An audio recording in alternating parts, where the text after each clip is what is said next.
also usually gives people time to kind of recognize that something's happening too. So just going live, it takes Facebook a while to Yeah, push it they out. send out notifications, right? So and so is now live. That sort of thing. They do, but see, I've hit streaming, and it's recording and streaming, but just now YouTube got it on here. Okay. And it'll take another few seconds, up to a minute sometimes, for Facebook to get it. Yeah, technology's wonderful. All right, here we go. Put to the proper use. Facebook's got it.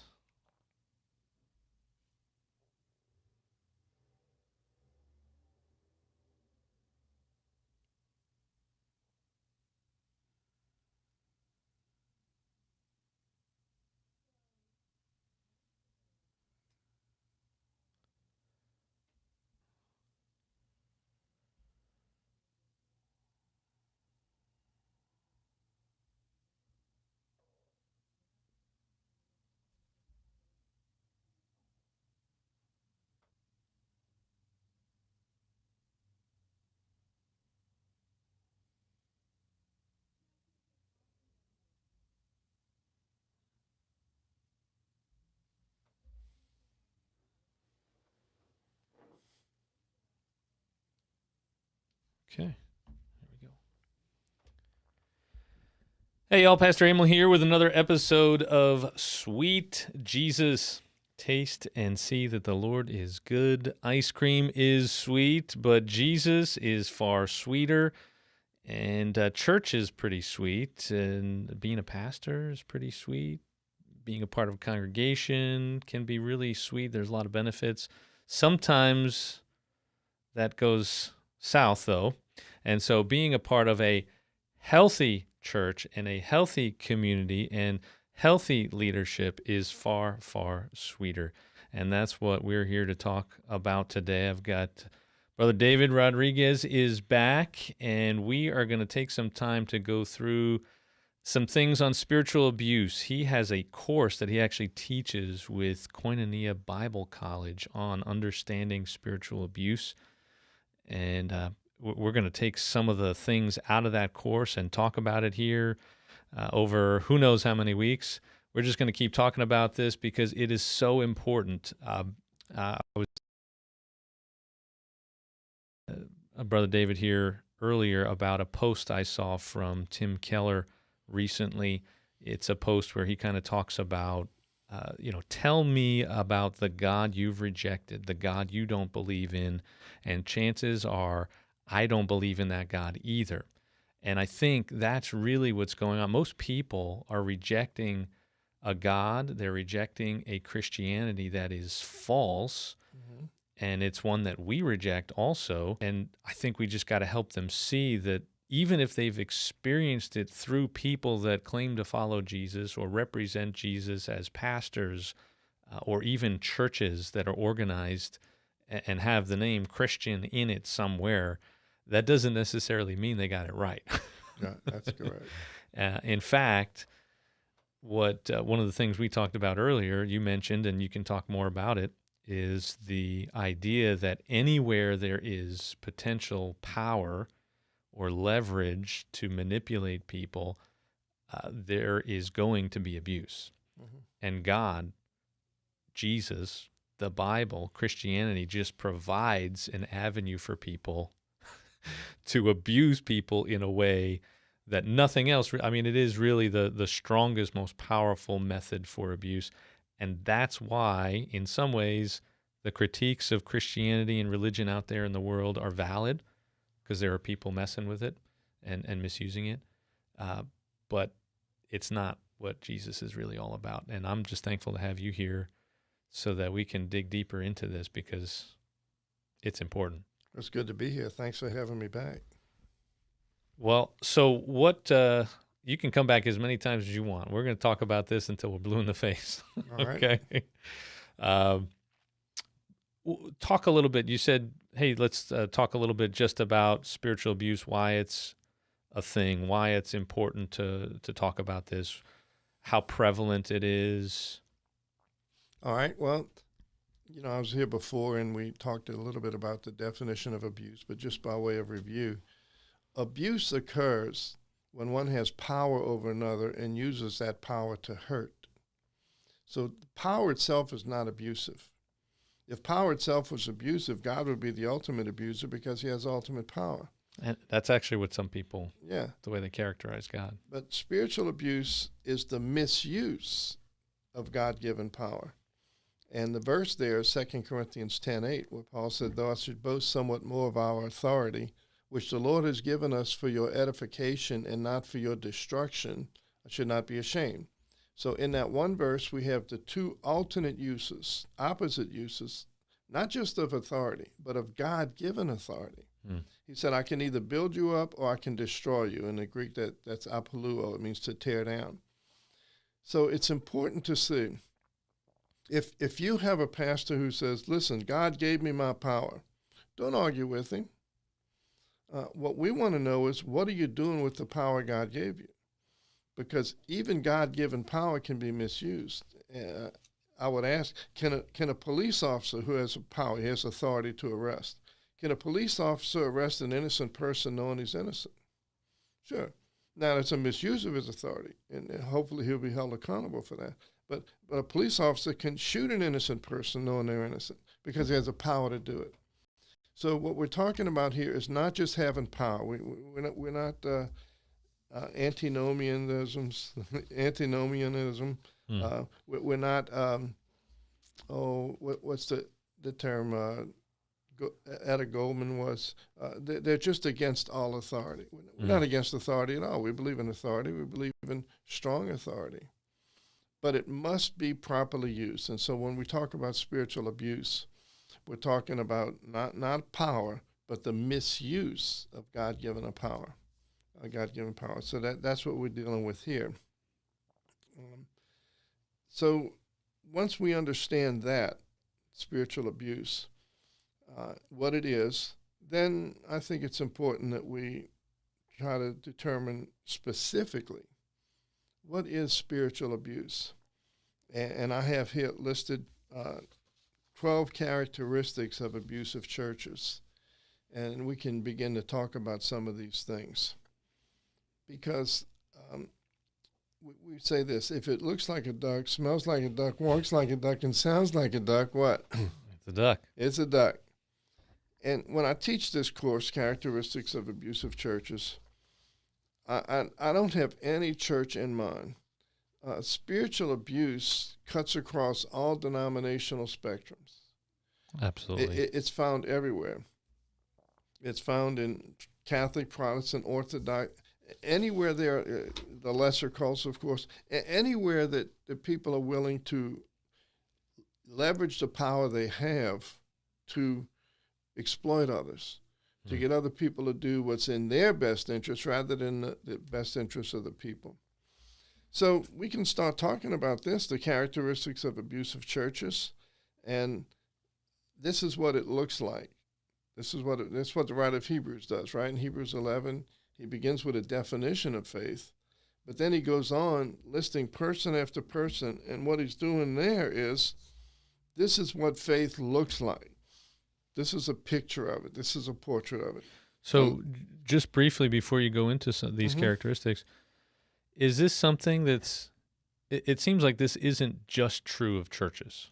Oh, no, absolutely not. Businesses, families. So in a sense, this is a potential resource for anyone to identify where they are in an unhealthy system, whether that be a family, a business, some kind of civic organization, or anything, right? I mean, this is not just about churches. This is wherever power is, people are going to use it in ways that are healthy and unhealthy. Mm-hmm. Yeah, the term we use is toxic. There are workplaces that are toxic. Yeah. Systems that are family systems that are toxic. And what that simply means is, if you're in such a thing, if you're in such a system, it'll make you sick. It'll hurt you. It'll be detrimental to you. And unfortunately, there are many churches that that have this sort of thing. And again, when we talk about spiritual abuse, we can't neatly divide churches into two categories. Yeah. Everything on this side is completely healthy. Everything over here is completely abusive. That's never the case. We're talking about a gradation. In other words, some abusive churches have some good qualities, and some healthy churches have some abusive tendencies. So it's more of a broad spectrum, and it's just a question of degree. But the examples that we're going to be using tend to fall toward the heavier side. In other words, that tend to use the worst examples because this is what it looks like, while acknowledging that there are churches that may have some of these things.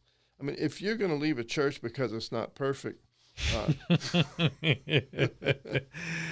oh, well, I'm not perfect, so exactly. I guess everyone should leave. Exactly. But even though no church is perfect, some churches will help you to get better. Yeah. In the pastoral epistles, Paul says, speak to things that concern sound doctrine in Titus 2:1. And that word sound is the translation of the Greek word hugenos, which gives us our word for hygiene. So there's a teaching that is healthy. And you know it's healthy because you get better when you submit to that teaching. Then later on he mentions people whose word does eat as a cankerworm. And that Greek term gives us our word for gangrene. So bad teaching makes you sick. Healthy teaching makes you better. So what, this question came up. I was thinking about it just while you were talking.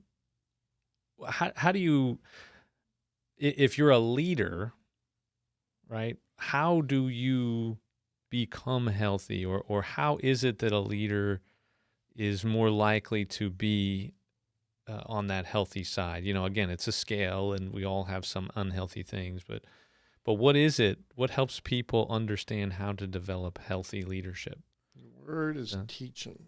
It's a question of what you have been taught. Okay. And you have to accept it. If you accept healthy teaching, you get better. But some people are raised in systems where the teaching is not healthy. And the term I was looking for just a minute ago, Emma Goldman, is anarchist, the people who reject all authority. And that's not us. We're not doing that. I believe in authority. I believe in strong authority. But when a person absorbs the teaching, they'll get better or worse depending on whether the teaching is true or false. It's really that simple.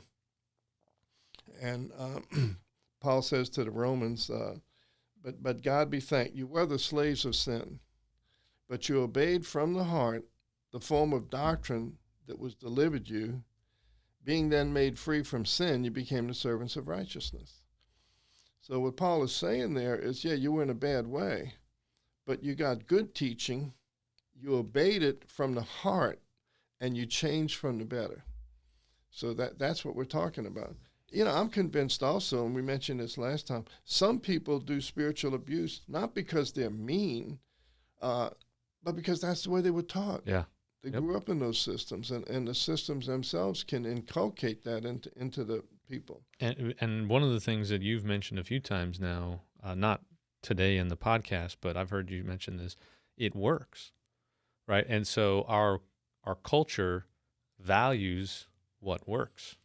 It doesn't value necessarily the way of Jesus and the use of authority, the way Jesus calls us to use authority, right? And so therefore, even if you may not think you're unhealthy, I think these series of conversations are ultimately going to be helpful for people that have been abused so that they know that that's not Jesus. Mm-hmm. But it's also for them to recognize unhealthy systems they may be in to try and help change them. Mm-hmm. And if they're a leader in those kinds of situations, pastor or lay leader or whatever the case is, to begin to be exposed to, like you said, the healthy teaching that will ultimately counteract the gangrene, right? Like it'll finally get them to the place where the unhealthy part is healed, and you don't have to cut off the foot.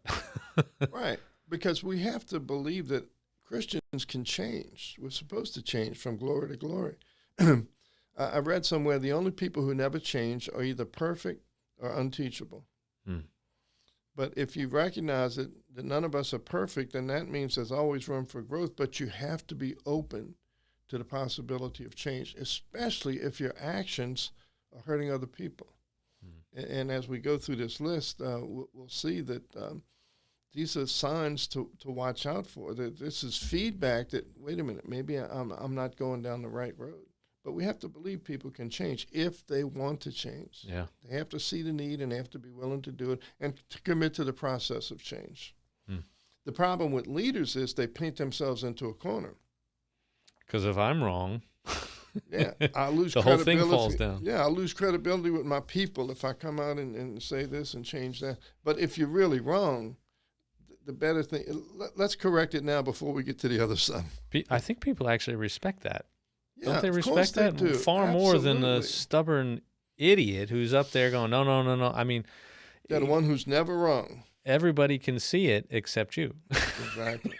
Exactly. So, all right. So, what are some of these characteristics of abusive churches, abusive systems, families, workplaces?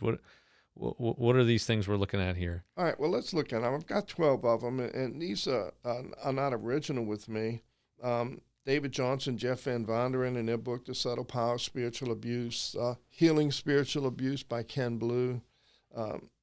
They have these 12 things, but the first time I read Ken Blue's book, I realized what an eye-opener it was, Healing Spiritual Abuse.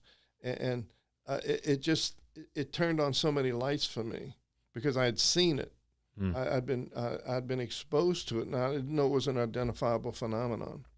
So let's begin here. Well, and there are many more, but here's 12 characteristics of abusive churches. Number 1, legislated authority. Legislated authority. Okay, what does that mean, legislated authority? If you want a working definition of it, it would be this. Because I'm the pastor, that's why. Legislated authority means that the power comes strictly from the position. All you need is the power, and you can say or do whatever you want. Legislated authority, if you're in a system like that, you'll hear a lot of messages about submission and authority, but very few messages on the qualifications for that authority. So legislated authority, and we do believe the positions have power, but hopefully the people got those positions because they were wise, they were godly, they made good choices, hopefully. Yeah. But in a system of legislated authority, you don't have to be any of that. You don't have to be wise. You don't have to be righteous. You don't have to be saved. You don't even have to be right. You just have to have the position. The title, yeah. Exactly. Is there ever a time when that is the appropriate answer? Because I tend to really detest exactly what you're talking about. I think culturally we are, maybe I'm a younger generation. I'm from New York. I have kind of this authority. No, these people are always wrong. When they start saying things like that, I shouldn't listen just because. But sometimes God says to listen just because, right? So positions do have power. And sometimes I probably should just say, hey, listen, I can't explain it all to you. I'm the pastor, and I just need you to trust me. And sometimes as a counselor, we counsel people in the church, and somebody that we're counseling will tell us something in confidentiality. Mm-hmm. And then a situation will come up when another member wants to interact with that person, and we can't tell them, no, they told me in counseling they have this problem. We can't do that. It's a violation of confidentiality. Mm-hmm. So in situations like that, listen, I know something you don't know, and you have to trust my leadership on this. Mm-hmm. But when we talk about the power, the authority, the real authority is in the truth. Let's imagine a man in his pickup truck about to pull out onto the highway, 10-year-old boy sitting up front. The man begins to go into the highway, and the 10-year-old says, "Dad, stop!" Because the boy sees an 18-wheeler speeding down that the dad's not paying attention to. Mm-hmm. The dad is still the dad. He still has the authority, but he better listen to that 10-year-old boy in that situation because the real authority is in the truth of the matter. If he goes on, he's going to get them both killed. Well, and just the way that you described, not with the boy in the 18-wheeler, but before that, hey, I know something you don't know. Mm-hmm. Just, it seems like there's a different spirit there, Mm-hmm. right? There's a spirit of love, a spirit of care and concern, a spirit of obedience to some higher authority. Rather than this, who are you to question me? Yeah, exactly. So that's kind of where I was going. Like, so there's got to be a time when this fits. But so how do we get deeper and kind of put the two next to each other? Oh, that's great. Yeah, I was doing a teaching with the Therapon Institute. We train certified faith-based counselors, and we have a 2.5-day session on belief therapy. It's a certification school. And I was doing this at Kenneth Copeland Ministries. We went there 3 years in a row. And there were 3 preachers sitting right in front of me. And I do just about an hour piece on spiritual abuse in that seminar. And I was talking about spiritual abuse, and you could see these 3 preachers were getting antsy. There were 60 people there, but there were 3 of them that identified as preachers. And finally one of them said, what about Hebrews 13:17? Yes. Obey them that have the rule over you and submit yourselves, for they watch for your souls. Mm. That's who we obey and submit to, the ones that are watching out for your souls. We don't have to obey and submit to someone who's practicing spiritual abuse or who's only watching out for their bottom line or for their image or things like that. Their new jet. Yeah. Let's not get started on that, man. We'll extend this out another 10 weeks. Hey, man, that's fine with me. I said we could talk about it till we're blue in the face. So that's legislated authority. It's the power comes strictly from the position.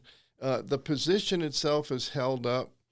I was doing internet counseling with a young lady up north, and it was very obvious she was trapped in an abusive system. And she sent me down a handbook from the church she was in. It was kind of a cultic-like church. But one of the rules that people had to follow, the pastor wrote this book himself. In fact, when I got it, I read it, and I sent her an email. I said, that's very funny. Send me a real one. She said, that is the real one. He said, the pastor is the most important person in the world. When the pastor walks through the doors of the church, you should feel that all is well with him. It goes on, extolling the office of a pastor. And look, pastors should be honored. But that's an example of legislated authority. I'm the one, there's no, he wrote in the book, I have no peers. He has no equals, That's the type of thing we're talking about with legislated authority. No peers or equals, yeah. Mm-hmm. Even higher than Jesus, it sounds like. I saw a movie a few years ago with Christopher Reeve and Geneviève Bujold. And this particular movie happened to be about the Catholic Church. They were both Catholics. And Christopher Reeve was taking a stand against something the church was doing, selling cigarettes in World War II or something crazy like that.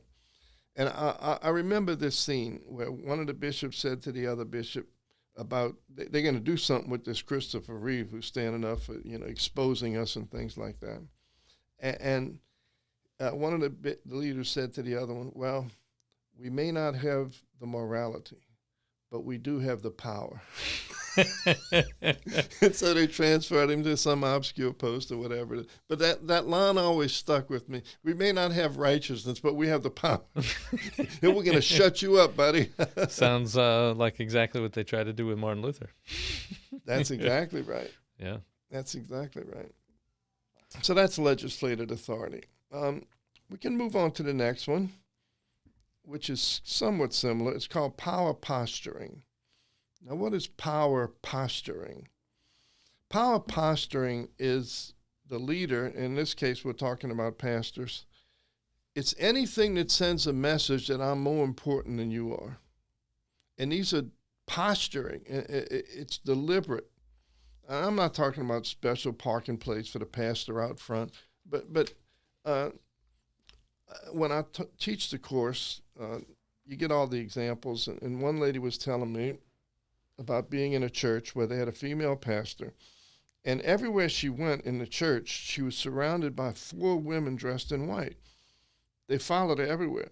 And if she had to use the restroom, the four ladies would go in there first, make sure nobody's in there, and then they'd come out and stand two on each side of the door. While the first lady's in there, they call her the first lady. And if other woman tried to come in, no, first lady's in there. Okay? So when she came out, they followed her to the pulpit. And I'm hearing this story, and I'm saying, well, did they cry, holy, holy, holy? Like the angels in Isaiah 6, right? That's the kind of thing. You got somebody carrying your Bible and stuff like that. It's anything that sends a message, I'm special and you're not. I'm more important than you are. There's tell me if I'm in line with this or not. I think it can get down even smaller. Go ahead. I read a book about, and it's called Antagonists in the Church. Kenneth Howe put it out a number of years ago. And we're doing a sermon series. We're going through the movie It's a Wonderful Life. Jimmy Stewart, Donna Reed. Yeah. Great movie. A lot of cool themes in there as we go through this. But there's a couple of scenes where the bad guy, Mr. Potter, he sits up high in this really high wheelchair. And then the chair that everyone else has to sit in when they come into his office, there's one scene in particular where, like, Jimmy Stewart's character, George, he gets down and he's like this, and Potter is up here looking down at him. That's an example. So even the way you have chairs and things sends a message. Posturing. Yeah. Have you ever seen the movie The Towering Inferno? No. Back in the 70s with Paul Newman and Steve McQueen? If you look at the credits at the end of that movie, it's interesting. I don't know how we can put this on the video, but normally you'll see Paul Newman and under him, Steve McQueen. Mm-hmm. Or you'll have Steve McQueen on the left and Paul Newman on the right. Either one of those scenarios shows you who's got the top billing. Mm-hmm. If you look at the credits at the end of this movie, you're going to see Steve McQueen's name to the left, lower than Paul Newman, but it's on the left. And Paul Newman's name is on the right, but it's higher, but it's on the right. So looking at it like that, it's hard to tell which man has top billing. That was deliberate. Neither man would agree to be second billing, and so they had to get with their agents and work out that compromise, because that's a big thing in Hollywood. It is. Top billing. It is. The corner office. Who's got the corner office? The athletes. Oh, this guy's making $28.1 million. I want 28.2. New York Mets just signed a guy named Max Scherzer to the highest average annual value for a contract, and I'm sure that had something to do with him signing with the New York Mets. Oh, right, okay. Just the very fact that he didn't just like surpass. I mean, he blew away the average annual value. He didn't get a lot of years, but he was able to go from $36 million as the highest average annual before to $43.3 million a year. Wow, that's more than I make. Oh, that's more than we both will make our entire lives. So, power posturing. Power posturing. There are some people who want this from their leaders. They expect this from their leaders. You want to give you a name of such a person? His name was Peter. Jesus took off his outer garments, put on the servant's girdle, and washed his disciples' feet. And Peter protested, "Lord, that shall not be, you're not going to do this to me." He didn't want to see Jesus in a subservient role. And Jesus didn't wash his disciples' feet every time, but he showed nothing should be beneath us. Now, a person who's engaged in power posturing, they would never do anything like that, because it would be bad for their image. They want to show how important they are. I mentioned this last time, I believe. We go to India. We've been there 5 times now to do pastors' conference. And the second year, I brought my nephew with me. And I asked him the same thing I ask everybody who goes with us for the first time. When the trip is over, what impressed you the most about India? And he gave an example. We stayed in an orphanage, and the head of the orphanage and the head of the All India Council, the top guy over there, was a man named Brother Babu. And when there were 4 of us that came from America. There was Brother Babu, and there was the taxi driver. The taxi pulls up. So there's 6 of us, all right? But you can only seat 5, 2 up front and 3 in the back, but there's a space in the trunk. that a person can sit. So when Boyd got there, he was a small guy. He saw the other seats were taken. Brother Babu wasn't there yet. So Boyd goes and gets in the back of the trunk and closes the door. It's a space, big enough to sit in. When Brother Babu came, he opened that trunk and he said to Boyd, please, sir, motions him out and goes and opens the front door, the passenger seat. We used to call it riding shotgun. He puts Boyd in it. Now, Brother Babu's about 230 pounds. He goes and squeezes himself into that back seat, okay, that trunk area. And Boyd said that's what impressed him the most. I know pastors that if you were sitting in that front seat, they'd come and take you out and put you in the trunk because that's their seat. Mm-hmm. So that's power posturing. When I have to be seen as superior to you, I have to be seen as more important to you. In New Orleans, I'd heard this story for years. There was a man who calls himself an apostle, and he has a gold Mercedes with the personalized license plate apostle on the front of the car. I heard that story for years, but I went to a meeting one night, and there he was. He was preaching. I was invited by somebody else, and I saw that gold Mercedes. It was parked right in the front, and there were 4 men. I saw this, standing at each corner of the vehicle with their arms folded the whole time he's in there preaching. Wow. That is power posturing. One of the ladies who was with us had 3 children with her in the car, and it went till past midnight, so she left about 10 o'clock at night. It's a hot August night. We came out there at midnight when the service was over. She's still in the parking lot. She couldn't get out. See, she didn't have 4 men with her car up front. See, that is power posturing. Gold Mercedes, apostle, 4 men at each time. It's sending a very strong message. Look how important I am. So, I don't think I do that. I mean, I do that with my kids a little bit. Like I got my seat at the table, mostly because it's most comfortable, and I'm the largest person in the family, and I need the space. But I feel like there are times, and I know other guys, other pastors, leaders, that because they don't do the power posturing, in some ways it kind of leaves you vulnerable to people that do.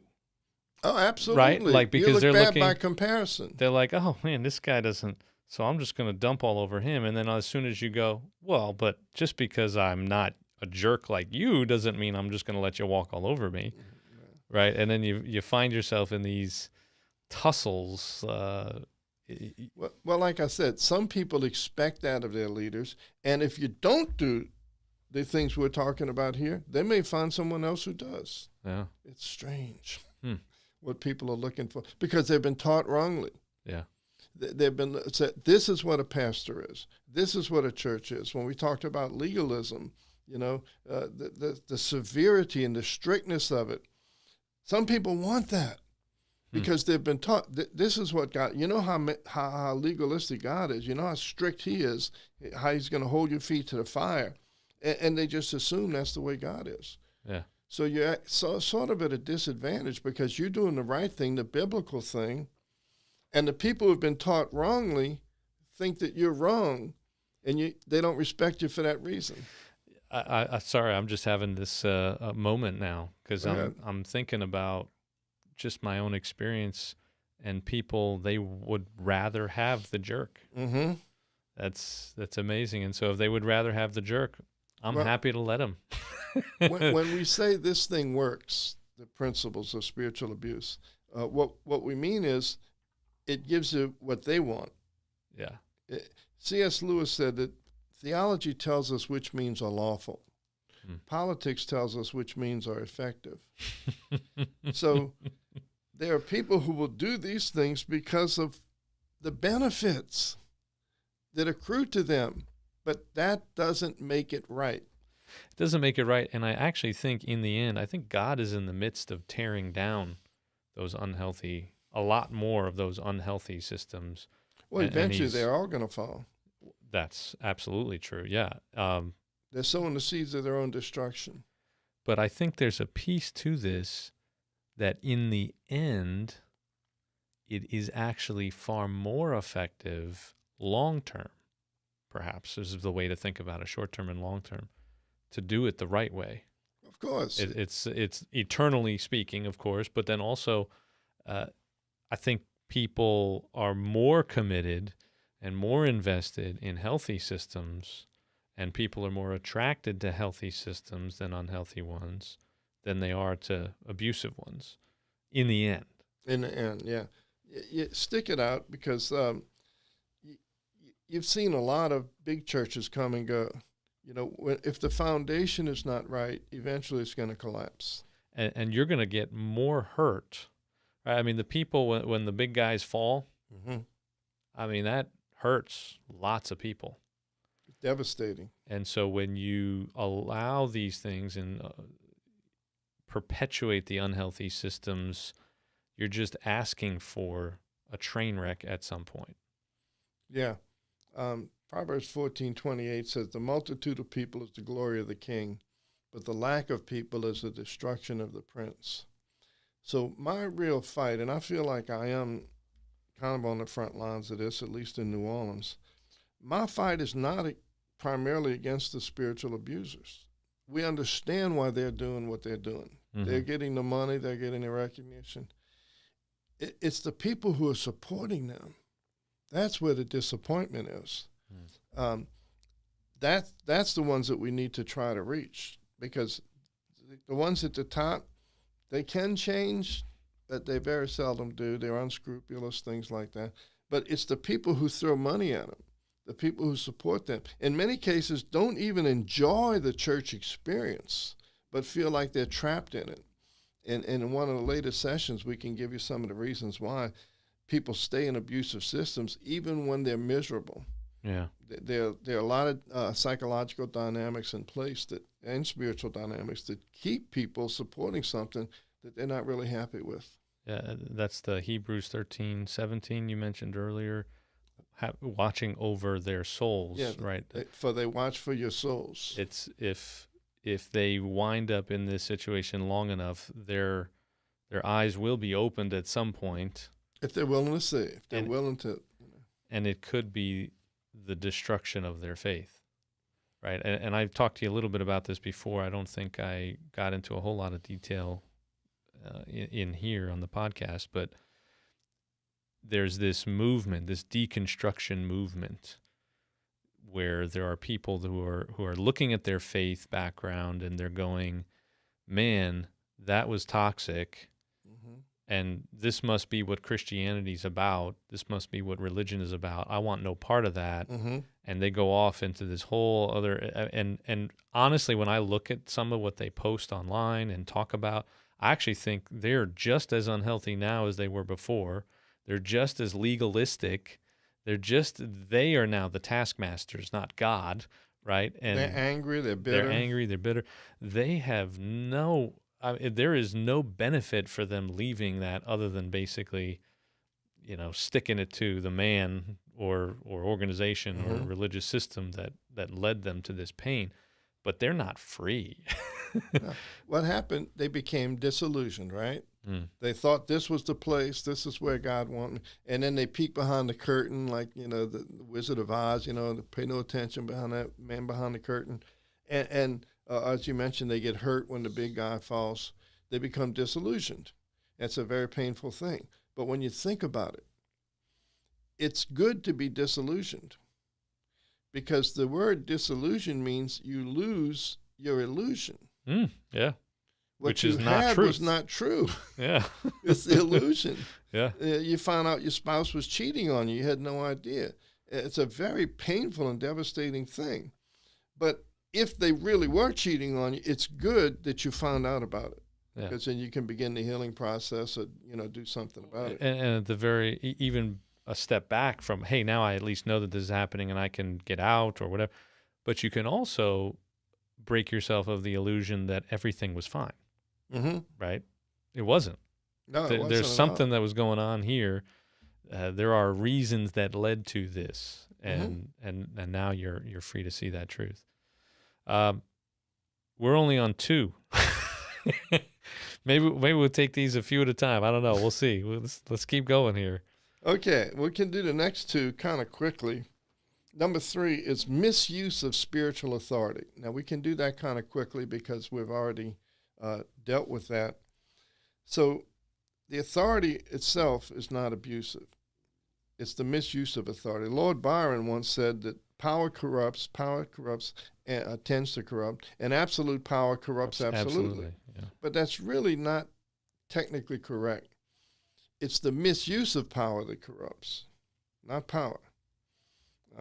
Jesus had power, God has power, healthy pastors have power, but the misuse of spiritual authority. We can imagine this conversation, but let's say between two Christian women talking about why they left their respective churches, found another church. Well, I left that church over there because I found out they were using me. And the other one says, well, I left that church over there because I found out they wouldn't use me. Now, you see, they're both using the same word use, but they're using it in different meanings. There's one way to use somebody that's wrong. You exploit them for your own selfish purposes to their disadvantage. But there's another way to use somebody. You provide them a platform that they can display their ministry and their gifts. See, that's a good and a healthy thing. So what we're talking about, the misuse of spiritual authority, is you're taking from people to build your own image, your own kingdom, but it's to their detriment. They're not getting better. They're not getting healthier. They're being made to do things they don't want to do. With spiritual abuse, you can get people to give money they don't want to give. You can get people to serve in positions they don't want to serve, and get people to come to services they don't want to come to. So that's a misuse of spiritual authority. You have it. And I'll even say God gave it to you. There's no power but of God. Let's say Hitler's power. Okay, God. But what did Hitler do with that power? He turned it against the purposes of God. Yeah. So that's the misuse of spiritual authority. And number 4, we can do that kind of quickly because it's everything we've been talking about. They manipulate through control, fear, guilt, and threats. The word manipulate is actually based on a Latin word for hand, manus. And so you can imagine a puppeteer putting their hand up the puppet and making them do all these things. So that's what manipulation is. It's when you are using psychological pressure or fear or misusing God's name to get people to do things they don't want to do. That's manipulation, or things that they shouldn't do. And they use fear, guilt, and even threats. That's amazing because I told you before we came on the air that in this country, no one is legally required to attend church. And those who choose to attend church are not legally required to obey their pastors. That's not true in Iran, some of these Muslim countries. Yeah. But here in America, you don't have to go to church. And if you go to church, you're not legally, you can't go to court or you can't get arrested for not obeying your pastor. But there are ways, tried and true methods that people have found, leaders have found that they can manipulate through fear, guilt, and threats. And that's what spiritual abuse is about. I think I mentioned the term, Jesus said, the Gentiles exercise dominion over others, and that term exercise dominion is katakureuo, and it means to lord it over somebody. And it occurs in 2 places, once in the Gospels, in a parallel passage, and in Peter says, not being lords over God's heritage, it's that phrase. But then it occurs again in the book of Acts, and when I saw it, it's a strange context. Acts 19, the 7 sons of Sceva saw Paul casting out demons and thought he used a magic word named the name of Jesus. So they found somebody with a demon. We adjure you by Jesus whom Paul preaches, come out of him. And the demon said, well, Jesus I know and Paul I know, but who are you? Yeah. And the man leapt on them and overcame them. See that word overcame? Overcame. That's katakureuo. And they fled from the house naked and wounded. And that's where I saw something. That's the tie-in here. This verse tells us what happens to people who have been katakureuo'd. They flee the house naked and wounded because these types of things have been applied to them, the pressure, the fear, the threats. Look at Scientology.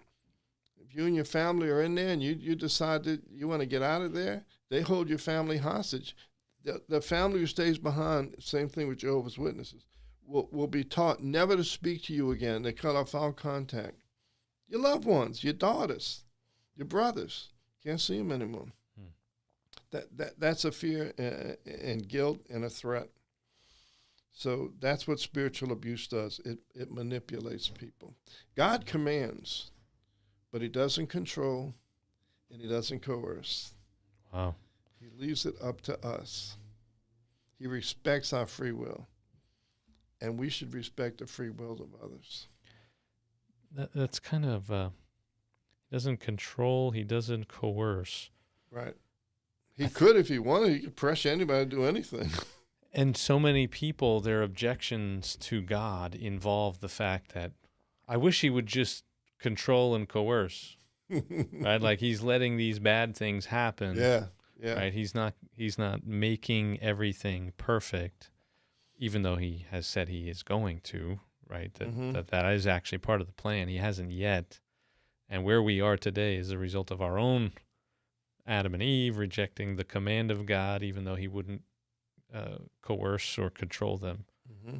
And back to the Peter example you used before, people would rather be controlled and coerced. They want to put their pastor in a new Cadillac every year, and it's a pride thing for them.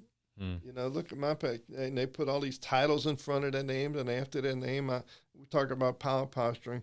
I got a letter one time from a minister in New Orleans who calls himself a bishop, inviting me to some meeting.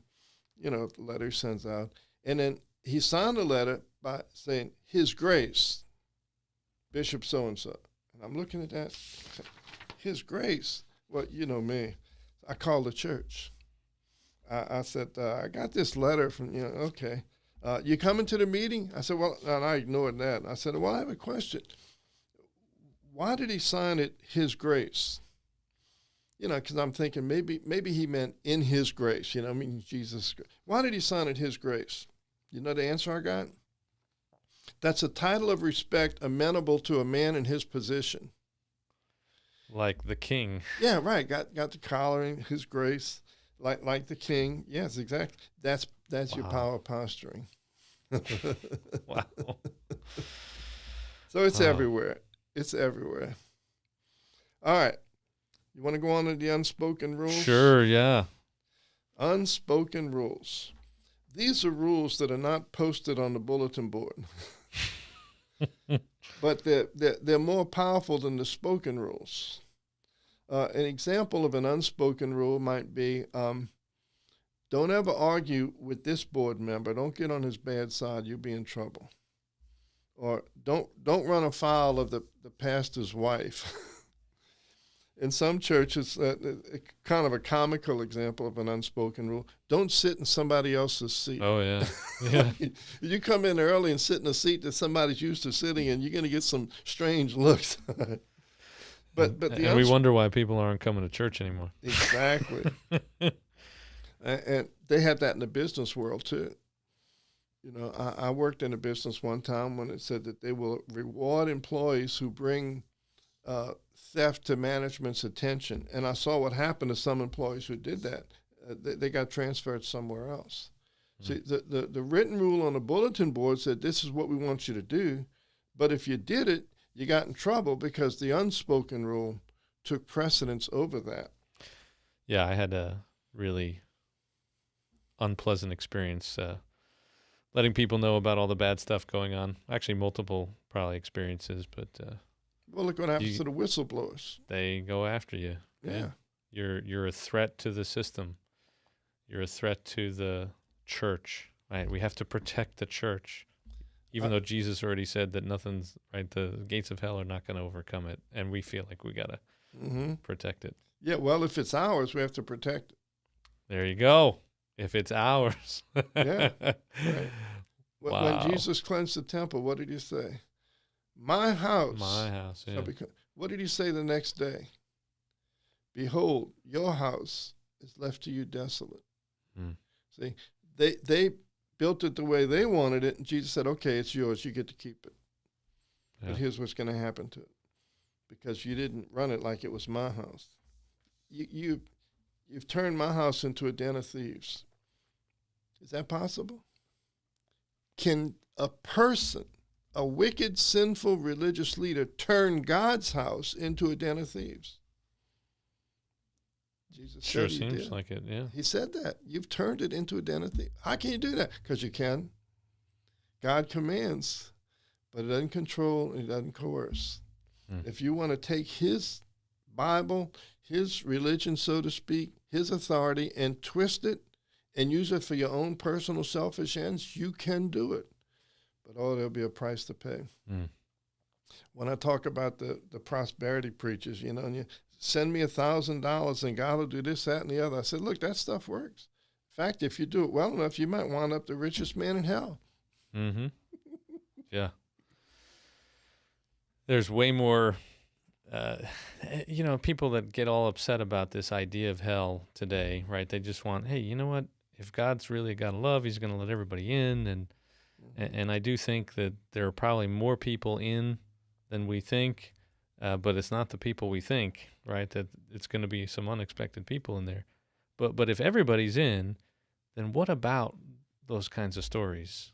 Like there are some disgusting, wicked people, and Hitler, Stalin, Mo, So Gaddafi, Osama bin Laden. When people say God is a God of love and mercy, he would never send somebody into eternal fire. Well, first of all, I hope they're right. I mean, I wouldn't want to see anybody suffer eternally. But the question is not what I think or feel or hope. Yeah. The question is, upon what basis do you make that determination? What's your evidence? Yeah. If you say God would never do this, I can show you teachings of Jesus where he said the wicked are going to go away into everlasting punishment. Show you the book of Revelation, the beast and the false prophet, after 1,000 years are still in the lake of fire. Now, that's the evidence I have. I can't prove it one way or the other, but something that you say has to be based on some type of evidence.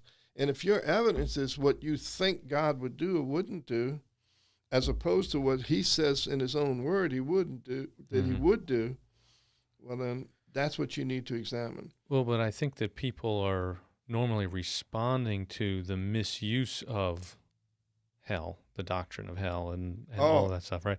So, first off, God doesn't coerce or control, so anyone that winds up there is there of their own choices. Oh, yeah. They want to be there. God's not willing that any should perish. They don't want God, and God's not going to make them want him. He's not going to make them be with him forever. My colleague in Therapon said this: hell is a testament to man's free will. Yeah. So there's also a guy, I forget the quote. He is, I think he's actually a theologian at Yale Divinity School, maybe. Okay. But he's Bosnian. He's from that part of the world where in the 90s it was awful, right? The late 80s and 90s. Right. And there's a quote that I've seen go around a few times, and it's, I'm paraphrasing. It's something along the lines of, the only people that can throw out this whole idea of hell or divine judgment are people that haven't watched the atrocities of war like we have, that haven't had their wives and sisters raped and their brothers and fathers and mothers murdered. They can only say it from those quaint white picket fenced suburban neighborhoods of rich upper class America. Yeah, well, middle class, upper class. Was it that said war is hell? Yeah. That's true. Yeah. And people need to realize that and understand that. You can't just go by your basis of what you think God would do or wouldn't do. There has to be, as C.S. Lewis said, finality has to come at some point. Yeah. And that's what we have from the scripture, that it's going to be eternal separation from God. It will not be a pleasant thing. But no one needs to do that. No one needs to go there. And to break free of a abusive spiritual system, and then to throw out that, you're actually throwing out one of the things that could actually provide you comfort. It can also make you bitter. But this idea that, you know what, God's going to sort it out. I hope they turn and come to Christ, but if they don't, God's got it. Mm-hmm. You know, they're going to get what's coming to them for the way that they nearly destroyed my faith. Well, sometimes that type of attitude is a reaction against spiritual abuse. Carlton Pearson, are you familiar with him? No. He was a leading member in the Church of God. He had a mega church. He was raised up by Oral Roberts and different ones. But the Church of God in Christ is a very legalistic denomination. There's a lot of talk about hell and threats, and if you leave the church, this bad thing's going to happen. And his grandparents, whom he loved very much, had left that church. And he was told how they were going to go to hell because they left the church, and that always bothered him. So one day, I saw him say this. I'm watching a documentary. He said this. He's watching television, and some African people are being misplaced, the refugees, and he's looking at it, and he's thinking, he says to himself, man, that's a shame because, they're not Christians, so they're going to hell. And he heard a voice, and the voice said to him, do you think that's what we're doing? And all of a sudden, his eyes were open, and he realized that everything he had believed about God and hell, that was wrong. And now he remained a preacher. He lost his denomination, but he started preaching just what you were saying. Everybody's going to be saved. Nobody's going to hell. Now, what was he basing? I hope he's right, just for the sake of those people but what was he basing it on? He heard a voice. Well, the scripture is very clear, passage after passage. Test the spirits. I think it's a far better thing to take God at his word. And then if you get to the other end and you find out, well, really there is no such place. Hey, I'm okay with that. Well, but I also think the majority of the verses that talk about hell and being excluded and the door being shut and there being weeping and gnashing of teeth, and that's for the spiritual abusers. Exactly. Right. So I actually think there's more hope for the people in Africa you're talking about. I would rather be them than there are for the spiritual abusers. I would rather be them. And Jesus said this in Matthew 23, which is a great exposition of spiritual abuse. He told the Pharisees, how can you escape the damnation of hell? Now, it's not that they committed too many sins, but the problem was they were taking God's word, the law of Moses and different things, and using it to ensnare people. In other words, they destroyed the means of their own salvation. God throws you a lifeline, the gospel, and you take it, and instead of hauling it into shore, you start wrapping it around people's somebody's necks neck and strangling them. Yeah. How can you escape the damnation of hell? Well, you can't with that mindset. Yeah. Wow, we could do a whole thing just on that. Oh, yeah. You want to go on to loyalty-oriented, or we... Let's see. I'll stop asking you questions, and Okay. It's all up to you. How much you think you can go here? Oh, well, don't tempt me. Don't provoke me. We'll just encourage folks to come back, to pause and come back if they need to. All right. Well, let's go on to loyalty-oriented. And here's where I ask a question of the class. And I'll say, now think before you answer. Loyalty, is that a good thing or a bad thing? Depends on who you're loyal to. That's one of the answers. The first answer is this. What are you calling loyalty? You see, in an abusive system, things get relabeled. Noticing that the problems of the system gets labeled as gossip. And confronting a minister over misdeeds becomes disloyalty. See, so the first question is, what are you calling loyalty? So if I'm the pastor and you see me coming out of a hotel room with a woman who's not my wife, and you tell somebody about it, you're being disloyal. Mm-hmm. And the second thing, like you said, what are you being loyal to? Yeah, I mean, I think far more people are loyal to their pastors, their religious leaders, their churches, than they are to Jesus. Exactly. Joseph Goebbels, May 1st, 1945, Hitler had already committed suicide. That night they poisoned all of their 6 children and they put cyanide in their mouth while they were sleeping. And the next day they committed suicide, had their bodies burned. He could not live in a world without his beloved Fuhrer. Yeah. Loyal to the end. But was that praiseworthy? No. So like you said, what are you being loyal to? Yeah. If you're loyal to a false religion, that's no benefit to you whatsoever. You owe no loyalty to what's wrong. You owe no loyalty to what's false. You owe loyalty to the truth of God's word. So in these systems, loyalty-oriented, you're going to hear a lot of messages about what loyalty is. There was a book written called The Armor Bearer. Have you heard of it? No. Some ministers have bought cases of it to give to their staff. And I think they have 3 versions of it, 1, 2, and 3. And I've got them all and I've read them. But in one of these passages, it says this: if you're the armor bearer, you're the one who protects, like Jonathan's armor bearer protected him. So you protect the pastor no matter what he says or does. Mm. Your job is to protect him. And I think that obedience to human leadership, respect to human leadership, is conditional. It's conditional. Submission is conditional. Peter and Paul both taught submission to the government. Both men died for refusing to submit to the government. It's a question of... Love it. Exactly.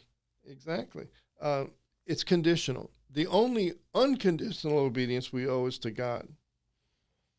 But to everyone else, it's conditional. Follow me as I follow Christ, and no farther. You know, I think everything we're talking about, the reason why people slide into these abusive systems, toxic environments, and kind of get stuck there or stay there or just bolt and don't look for healthy over abusive, this takes work. Like, you have to actually think. You can't just take what somebody says. You have to actually be engaged in some kind of deeper thoughts, deeper conversations with the Lord about whether something is healthy or unhealthy. Because it's not... Isn't that what God calls us to do? Isaiah 1:18. Yes. Come now, let us reason together. Let us reason together. Yes. Now, if you want to talk about the reasons why people get trapped in systems, we have to go way back, because this begins in the family of origin. Now, that's going to be a whole different conversation. But people who were raised in abusive family systems tend to gravitate toward abusive religious systems because they've been set up for it. And they don't like it, but they know how to do it.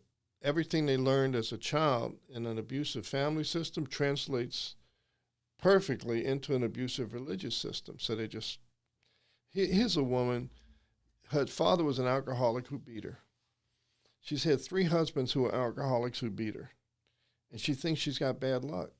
And doesn't understand there's something in her, something twisted, something wrong, that causes her to gravitate towards those abusive relationships. And we can talk about that some other time because there's a lot of stuff there.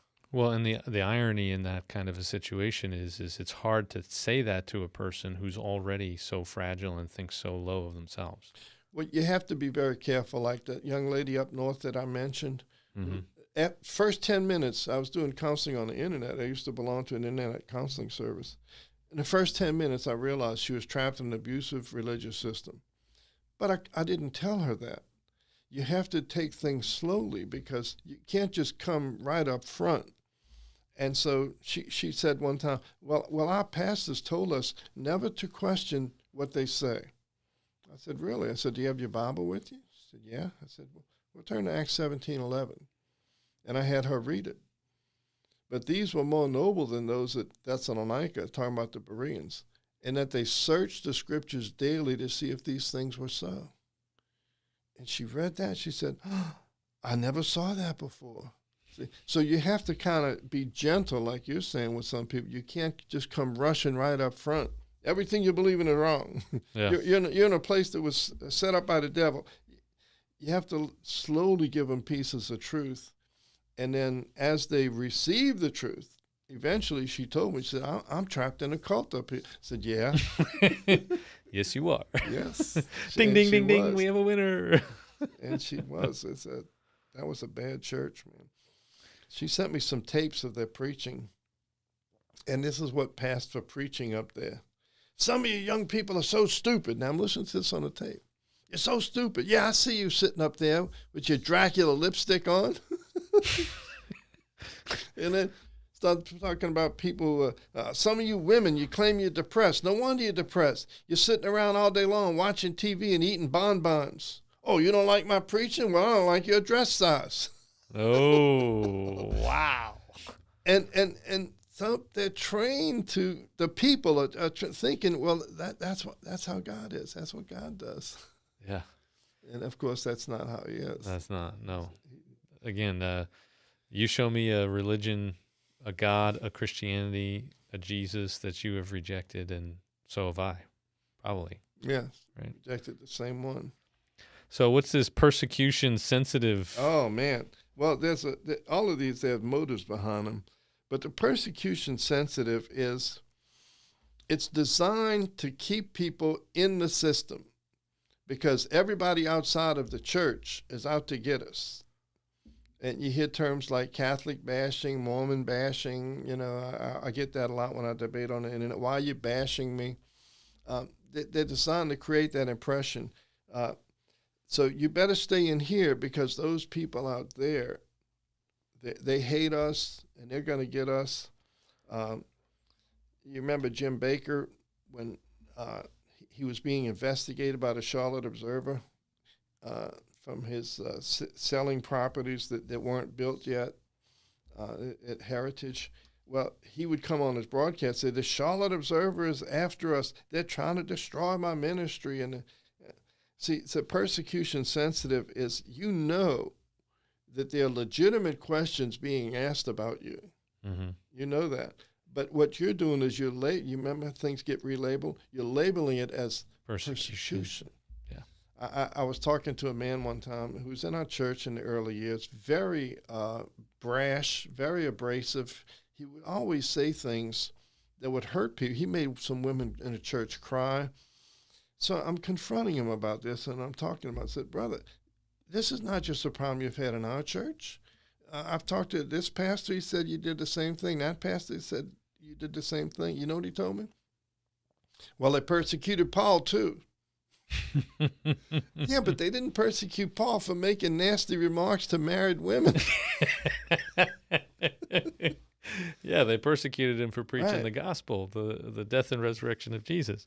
So when people outside of the church are raising legitimate questions, they're going to label that as persecution just to try and keep you in. Yeah. So that's the persecution sensitive. How about can't talk rule? Oh, okay. Can't talk rule. You're not allowed to discuss the problems of the system. It's frowned upon. And you hear a lot of messages about gossip and hearsay. Like, these are all bad things. And I think last time I was here, I gave you the Bible verse that tells you how to deal with hearsay. It's Deuteronomy 13:12. If thou shalt hear say in one of thy cities that certain men, the children of Belial, have withdrawn the inhabitants thereof, and said, come, let us worship other gods, then thou shalt ask and inquire and search out diligently. And if the thing be true, well, then you go and kill the rascals. But that's what you do with a rumor. Man, I hear the leader is taking money from the church. In a system where you have a can't talk rule, shh, how dare you say something like that? That's slander. That's gossip. In the Bible, you check it out. If you tell me something bad about my best friend, man, I've got something bad to say about your best friend. Sit down and tell me all about it. Why? Because if it's not true, I want to set the record straight. and stop you from saying, if it's true, I want to go and help my friend. That's what you do with gossip or hearsay. You don't act on it, and you don't ignore it. You check it out.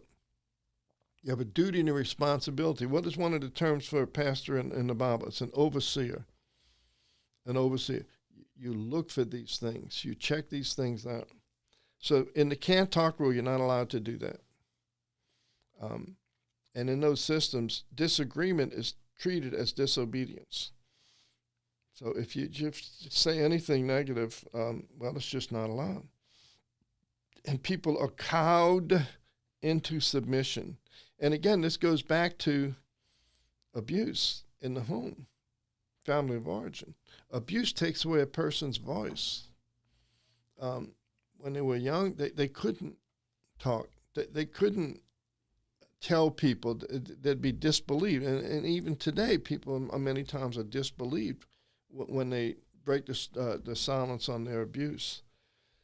So the can't talk rule, and people who have been raised in those abusive systems, they already know how to do that. They know how to keep their mouth shut because they don't want the trouble that comes when you expose the abuse. So that's the can't talk rule. Wow. Yeah, and that's unfortunately far too common. It's never a good sign. There's definitely things that I should probably ask and talk about at some point, just personal experience with some of this, but I can just give you, I guess for now, an amen. Okay. Amen. I know what you're talking about. We'll get to it. Secretive. This Number probably 9, secretive. kind of goes hand in hand. Yeah, but the secretive is what goes on in this room stays in this room. Board meetings. And you can chisel this in stone and put my name on it. Whenever you find people that are being secretive, they're always hiding something. Always. This is 100% of the time. And Jesus put it this way in John 3:19. This is the condemnation, that light has come into the world, and men love the darkness rather than the light. Yes. Because their deeds were evil. They didn't want the light. Yep. But he that doeth evil hateth the light, neither does he come to the light at any time, lest his deeds be reproved. But he that doeth truth comes to the light, that his deeds may be manifest, that they are wrought in God. So when you're secretive, what goes on in this room stays in this room. Nobody needs to know what we're doing with the money. That's never healthy. When you're in the church system and nobody knows what's going on with the money. I tell people when they're looking for a new church, first service, go up to the pastor or one of the elders and say, may I see a copy of your financial statement? And if they refuse to show it to you, don't go back. For one thing, a church is considered by the IRS to be a 501 nonprofit, tax-free corporation, even if they haven't applied for it.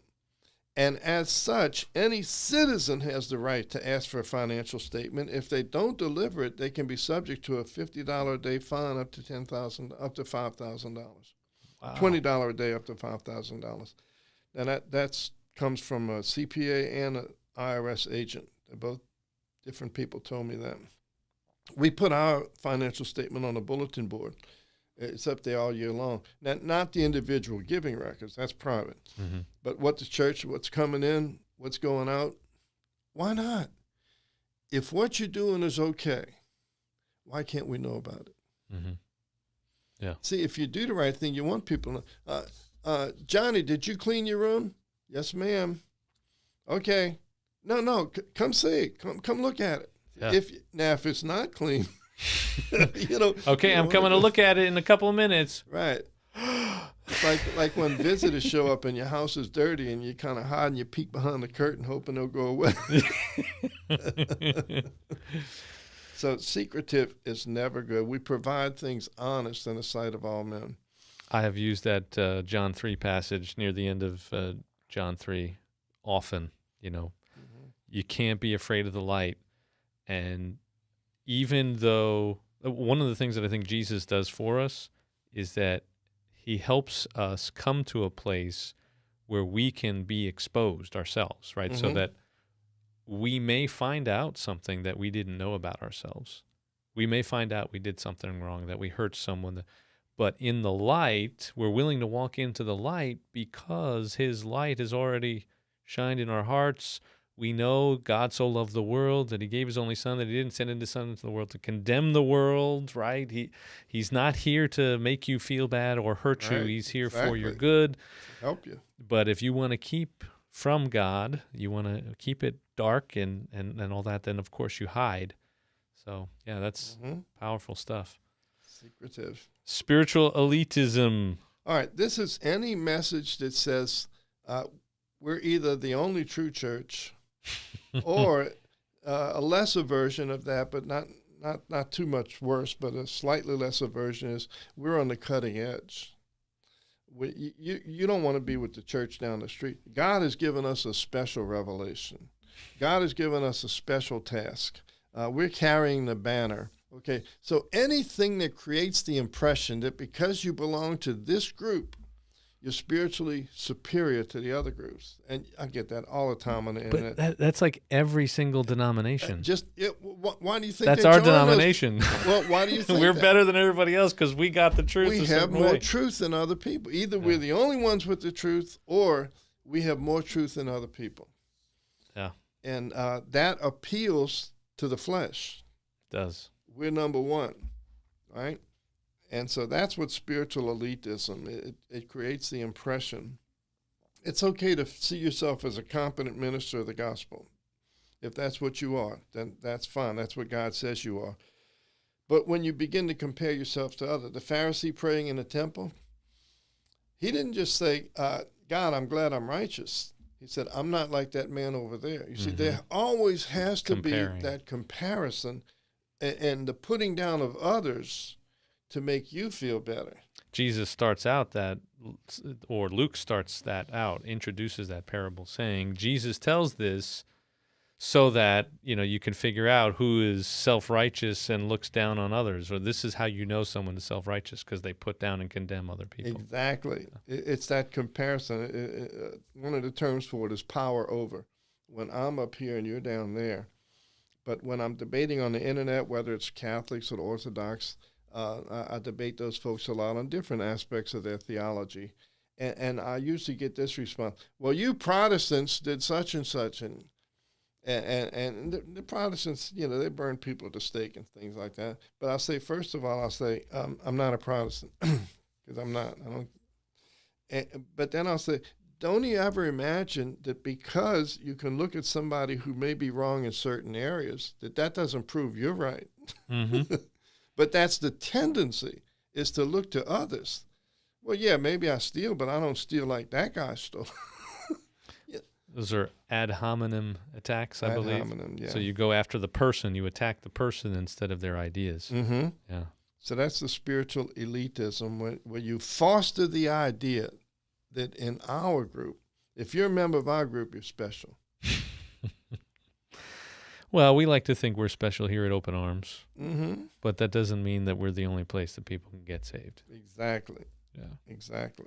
So there's also, and these last two, they hit me because I've seen it up close and personally, painfully so. 11 is the growing army of walking wounded. Growing army of walking wounded. I mentioned before about being involved in a situation where a man who called himself an apostle was dealing with me about something. He was very legalistic man, very harsh, and he told me that he didn't want to listen to lay people. And yet that was a requirement. There were some people complaining about a pastor who was under his authority. Some of the elders were complaining about this pastor, and now they were in my church. And he refused to meet with them. He said, I'm not interested in hearing from lay people. And then he wrote this. His letter's still in my files. There are probably 200 or 300 people in this city who feel that I'm not fit to pastor. Thinking, why would you write something like that? But in his mentality, it was very clear. David, look, I'm the apostle. If they don't think that I'm fit to pastor, doesn't that tell you how wrong lay people are? But the bodies are piling up. And this is also going to tie into the next one, no honorable exit, and also where they manipulate through fear, guilt, and threats. in an abusive system, they punish you for leaving. They give you a lot of grief for leaving. And so when people leave, they're never coming back. Because everybody you've hurt, you've cheated, you've lied to, they have friends, they have relatives, they have acquaintances, and you've lost those people. So it's what you were saying about eventually, if you do the wrong thing, eventually it's going to collapse in on you. Mm-hmm. So that's the growing army of walking wounded. And you can't just keep explaining it away. Well, they're a bunch of rebels. Well, that lady's a Jezebel. Well, they left the church, so what do we care? No. The evidence is piling up. Yeah. This is the fruit of your ministry. It's not helping people. It's not happy people. At our church, no pastor likes to see people leave. I don't like to see people leave. If we could lock the back door, we'd be meeting in the Superdome by now. But we're nice to people who leave.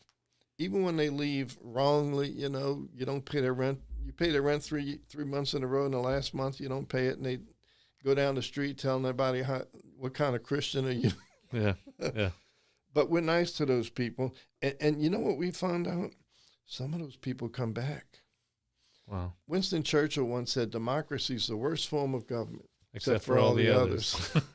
And I like to paraphrase that. Christian Fellowship's the worst church on the West Bank, except for all the others.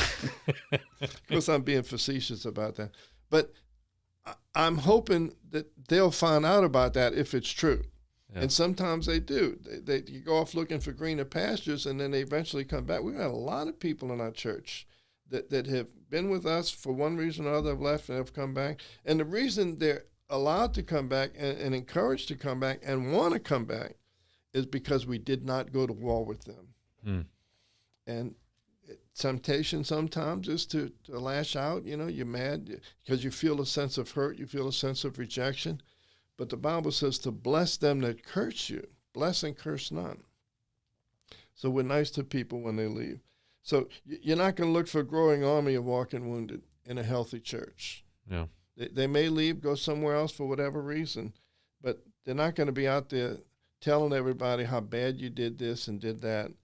The evidence is there. And then number 12, very important, no honorable exit. You cannot leave the group with your reputation intact. Yeah. Now, this is not just true of churches. When the Soviet Union was an entity, they had a better constitution than America because they had the advantage of reading ours, and they made theirs better. And their constitution guaranteed freedom of emigration. You could leave. And Sharansky tried that, the nuclear physicist. They put him in a psychiatric ward and pumped him full of drugs. Why? Well, you must be crazy if you want to leave the workers' paradise. So we put you. What do they do in Muslim countries when you convert from Islam to Christianity? Take off their heads. They'll probably kill you and do some other things as well. You no honorable exit. Yeah. Now, this no honorable exit, there's a practical reason for that. They know the reason you really left because you saw what they were up to. You peeked behind the curtain.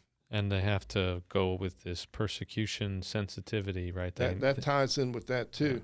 Yeah. But here's the way that works. Lady comes to the pastor. I met Sister Jones over there in the supermarket and asked her why she left the church.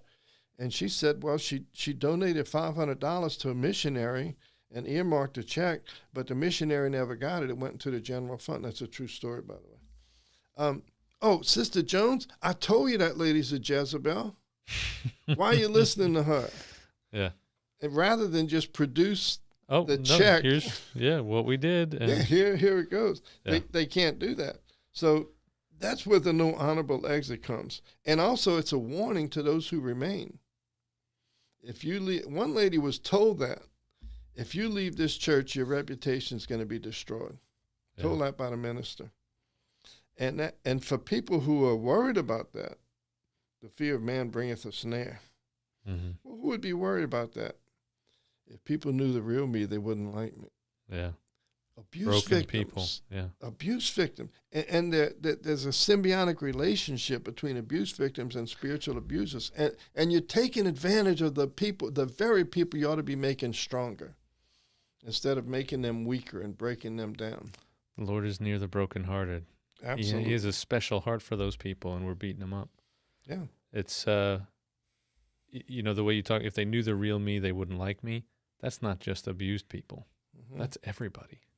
Well, everybody to a degree struggles with, right? I mean, as human beings. Self-image, yeah. Right. I mean, what happens as soon as they, Adam and Eve eat from the tree of the knowledge of good and evil? They cover themselves. Mm-hmm. They're ashamed of who they are.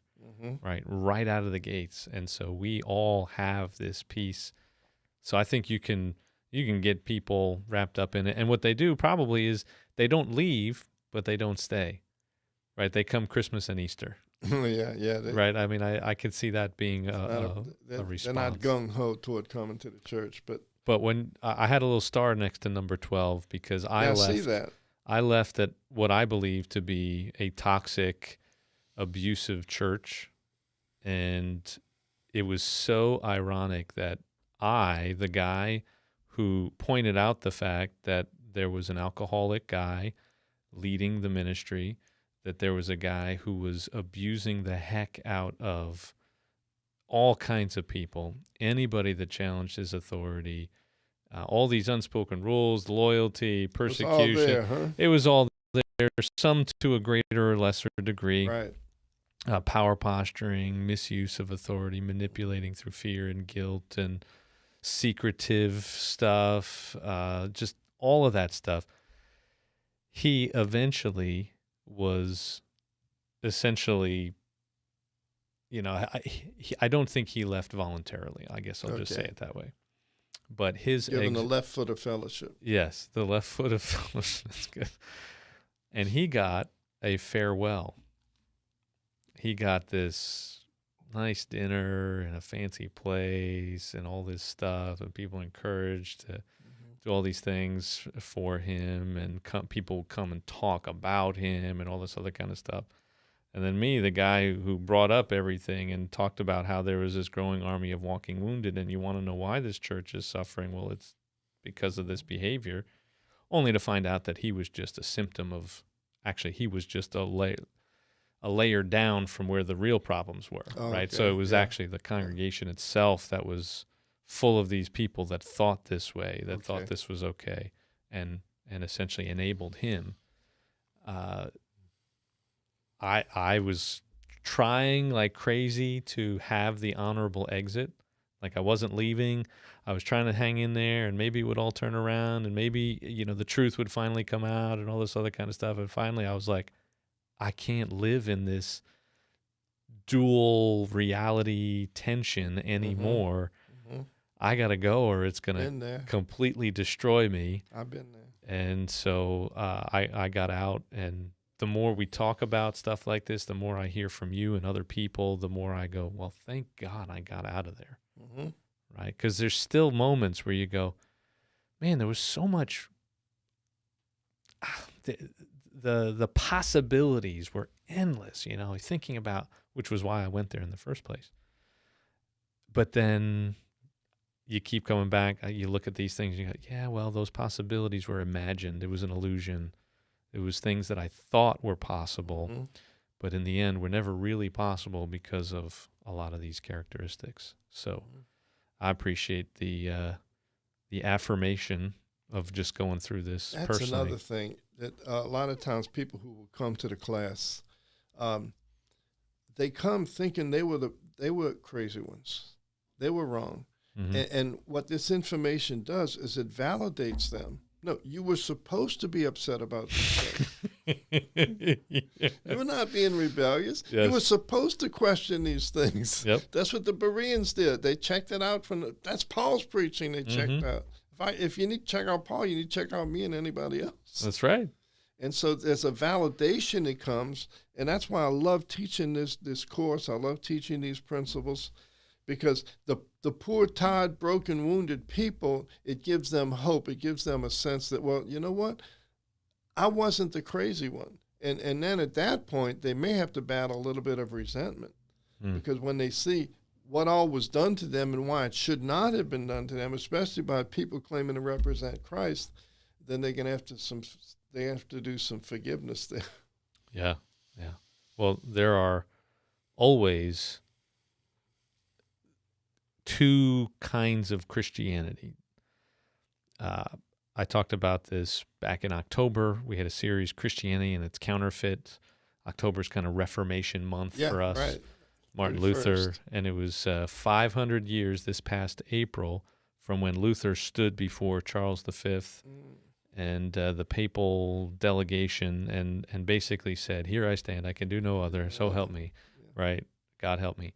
And it got me thinking. I was having a conversation, actually. There was a guy who's an atheist sitting in the chair you're in. Oh, okay. So he and I are just having, hey, look, we can disagree and be friends. Yes. And it was that Sunday where it was the 500th anniversary of that moment. And I said something about it, just dawned on me as we were talking. And there's these two kinds of Christianity. There's Christianity, and then there's religion in Christian clothes, or spiritually abusive religion, when religion hurts, all these things, right? And so it's not just because somebody slaps Christian on something doesn't necessarily make it good. And just because somebody says something about Jesus or uses the name Jesus, right? He actually says, many will come in my name. This is Matthew 24, right? Yep. So it's not just like, oh, Jesus, okay, I can feel warm and fuzzy and safe. No, it's you have to, like you said, be discerning. Be discerning. You have to ask, inquire, and search out. You have to search the scriptures. This is not something you can just walk around and just think that everything's going to be okay. Not even within the same denomination, right? If you feel like, oh, I'm like our denomination is the LCMS, Lutheran Church Missouri Synod. You can't just walk into another Lutheran Church Missouri Synod church and act like these things are not going to ever happen, right? Well, anyway, charismatic, Catholic, Protestant, Orthodox, all of them. Wherever these things are allowed in, you'll find them straight across every denomination. Yeah. Well, hey, I appreciate you, Brother David. David Rodriguez, pastor at Christian Fellowship Church down in Marrero, Louisiana, West Bank of New Orleans. And also president of Koinonia Bible College, where this course is offered. And you can actually host a course anytime if you want to do it over a weekend, I think. Yeah, we do a seminar, Do a seminar. Can't do the whole course, but we can do a 6-hour seminar or any length of time that a person wants. So they want to come in and do it 2-3 days on it, we can do that. And you offer this for through your quarters system. You have 10-week quarters, I think. In the Bible college, it's 10 weeks of class. Okay. So this is just one sliver of the topics that you'll talk about. Yes. And you won't have somebody like me asking questions and interrupting and redirecting and all that kind of stuff. So it won't take quite as long as maybe what we did here today. But I'm hoping we get a chance to look at some more of these things, keep this conversation going, and bring some hope and healing to a lot of people. So God bless you, brother. And God bless you if you've stuck around and listened to all of this. I hope you got some really big, important nuggets here. Hopefully you're getting some affirmation and validation. If you have rejected Christianity for some of these reasons, it's not Christianity you've rejected. It's a false form of it. It's religion. It's toxic family systems with Christian clothes on. So hang in there. Tune in again as we dig a little bit more into who Jesus is. That's why this is Sweet Jesus. So remember, taste and see that the Lord is good. Not all leaders, not all churches, but the Lord is good. Yes, he is. We know that because we know Jesus. God bless you. I hope to catch up with you real soon.